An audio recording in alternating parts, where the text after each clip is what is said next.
Graham Potter is the most exciting English manager in recent times. What makes him so special? Potter had an unorthodox start to his managerial career. After his playing days were over, he graduated with a degree in social sciences. Potter worked as a football development manager for the University of Hull, and as technical director for the Ghana women's team at the 2007 World Cup. At Leeds he studied emotional intelligence, staying true to his unorthodox path. In 2008, Potter got his first managerial job at Leeds Carnegie, where he led the team to a respectable third-place finish in the Northern Counties East League. Things were about to change for Potter. In 2010, Potter signed with Östersund and led the Swedish Minnows to successive promotions. A couple of years later, Östersund secured promotion to the Swedish top flight for the first time in their history. Potter was gaining a reputation for playing a slick passing game and competing on a shoestring budget. He did this with the team starting in what was on paper a 4-4-2, but the fluidity he likes from his teams was clear to see from the start. The wide midfielders generally held the team's width, and one of the front two consistently dropped to create a 4-2-3-1.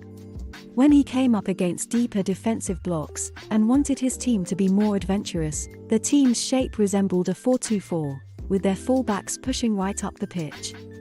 But the best was yet to come for him. He led his team to a Swedish Cup and beat Arsenal in the Europa League at the Emirates Stadium, which led to people at top clubs taking notice of him.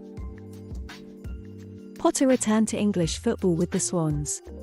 In his solitary season at Swansea he finished 10th in the league, and led the team to the quarter-finals of the FA Cup, only to be beaten by Pep's Man City. Potter used a 4-2-3-1 at Swansea, with a focus on possession-based football. A solid double pivot allowed their attacking fullbacks to push on, and Kyle Norton, a right-footer playing at left-back, came into central areas to create overloads and encourage combinations through the middle of the pitch. It was an attack-minded setup, and Swansea registered the 5th highest XG in the Championship, despite finishing 10th. Although initially he joined Swansea for a long-term project, he left for Brighton when they parted ways with Chris Hughton. In his time at Brighton he gradually built the club from relegation favourites to fighting for European spots, finishing 15th, 16th and 9th at his final season at the club. He led the team to some famous victories, beating Liverpool, Man United, Man City and Arsenal. At Brighton, Potter consistently changed system. A 4-4-2 and 4-2-3-1 have been used, but a back three, in a variety of shapes, has been more common. He also changed the personnel he used regularly, requiring subtly different rotations from his attacking players, depending on the opponent. He likes to use players who can perform a number of different roles and change positions constantly during games. The likes of Pascal Gross, Alexis McAllister, Solly March and Leandro Trossard have all been used in several different positions. Potter also asks a lot from his forwards, and he likes to have energetic players in his front line, such as Neal Maupay, Danny Welbeck and Trossard. His attackers often drift out wide to support an advancing wing-back, creating space for central midfielders or the wing-back to make a direct off-the-ball run into attacking positions. Potter has been recognised for his progressive and unconventional coaching methods. At Östersund, he encouraged his players and staff to engage in community activities, such as performing in theatre and music productions designed to take them out of their comfort zone. Potter describes his teams as tactically flexible, attacking, and possession-based. Former Barcelona player, Henrik Larsson commented on Potter's pattern of play, stating he played all different kinds of systems, starting off a match one way, and then halfway through they started playing a different system, and then they ended up with a third system. And all the players knew exactly what they were doing.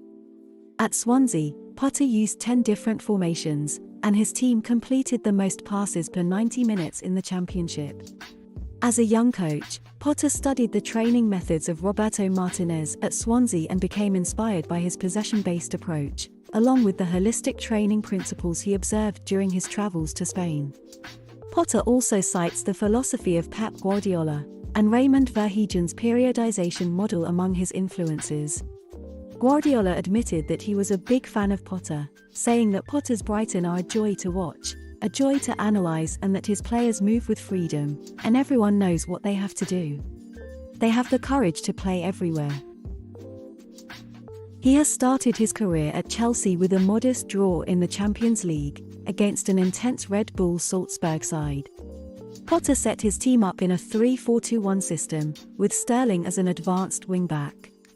Although there were promising patterns of play, there is a lot to improve on if Chelsea want to compete for major honours. This will be the most demanding job Potter has had in his career. He is at a club where success is an expectation unlike his previous clubs.